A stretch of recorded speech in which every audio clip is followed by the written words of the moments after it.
हमें दुश्मनों की क्या ज़रूरत नहीं, हमें दुश्मनों की ज़रूरत। हमारे घर में खुद इतने दुश्मन मौजूद है, सासों के नाम पे, नंदों के नाम पे जुल्म कर रहे हैं, हमारे ऊपर जुल्म हो रहा है। खुदा हमसे नाराज़ हो गया, बादशाह हमसे नाराज़ हो गया, प्रधानमंत्री हमसे नाराज़ हो गया, चीफ मिनिस्टर हमसे नाराज़ हो गया।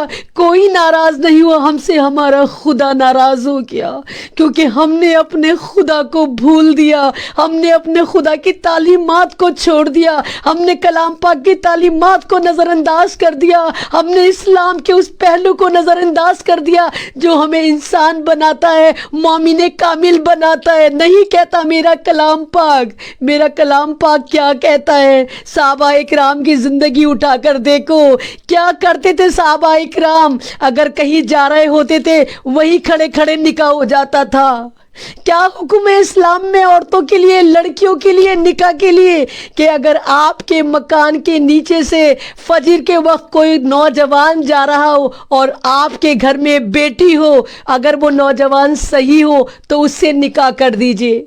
कहाँ कहता है मेरा कलाम पाक कि 20-20 लाख के होटल करिए, करोड़ों करोड़ों की शादी करिए, सारी ज़िंदगी ईदी, बकराईदी, त्योहारी, चुचक, ये वो दे दे के आप लड़की की मंडी सजाइए।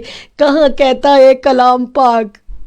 ये तो आयशा आरिफ की एक मिसाल है कि आयशा आरिफ को आप देख पाए।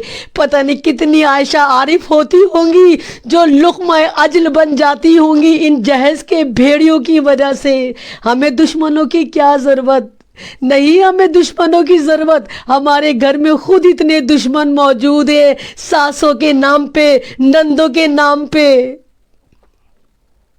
आप देखिए जहेज के लिए कितनी लड़कियों को जलाया जाता है। ओखला में आए दिन लड़कियां जलती हैं, मरती हैं, आए दिन जलती मरती हैं। जलाने वाले कौन होती है? वही माँ जो सास होती है, वही औरत जो नंद होती है, वही देवरानियां, वही जिठानियां जो मिट्टी का तेल डालकर उस पर आग लगा देती है।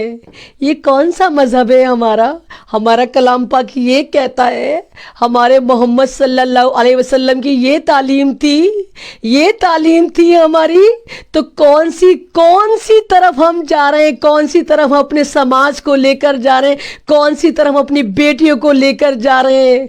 बहुत अच्छी बात है आपके पास पैसा है, अल्लाह पाक हर मुसलमान के पास पैसा हो, साहिब हैसियत हो, लेकिन क्या आप उसका सही इस्तेमाल कर रहे हैं? आपने खुद आपने उन लोगों को मुंह लगाया, करोड़ों करोड़ों की शादियां करके आपने सादगी छोड़ दी, आपने शो ऑफ चुन लिया, आपने मंडियां सजाई, 20-20 हज़ार 20-20 लाख के दुल्हनों को सूट चढ़ाए जाते हैं, बनाए जाते हैं, वीडियोग्राफी होती है, और उसका रिजल्ट क्या निकलता है?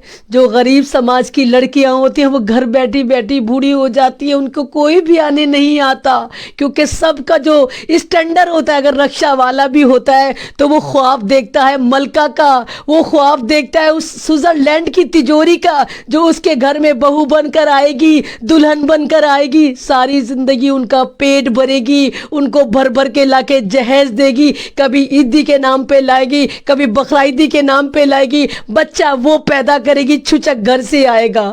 कौन सा इस्लाम कहता है ये औरत है? अरे ये तो औरत होती है मेरे भाइयों बहनों, जो तुम्हें फ्री में मिलती है, अपना घर छोड़कर आती है, अपना खानदान छोड़कर आती है, अपने रिश्ते छोड़कर आती है, और तुमसे कुछ डिमांड नहीं करती। 3 लफ्ज होते हैं निकाह के, हाँ मैंने कबूल किया, हाँ मैंने कबूल किया, हाँ मैंने कबूल किया, और सारी ज़िंदगी गुलामी कबूल करती है।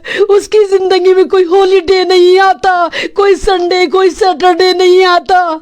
क्या करती है वो? सुबह शाम तुम्हारी गुलामी करती है, तुम्हारे घर वालों की गुलामी करती है, तुम्हारी नस्ल को आगे बढ़ा के बच्चे पैदा करती है, बच्चों को पढ़ाती है, और अगर वर्किंग हो तो जॉब भी करती है, और फिर भी तुमसे जूते पिटती है। वो जूते जरूरी नहीं कि सचमुच के जूते हो, लफ्जों के जूते पिटती है कि तू कर क्या रही है, तू कोई इकलौती औरत नहीं है जो तू जॉब करती है, ये तो मेरा एहसान है कि मैंने तुझे इतनी आज़ादी दी कि तू जॉब कर ले।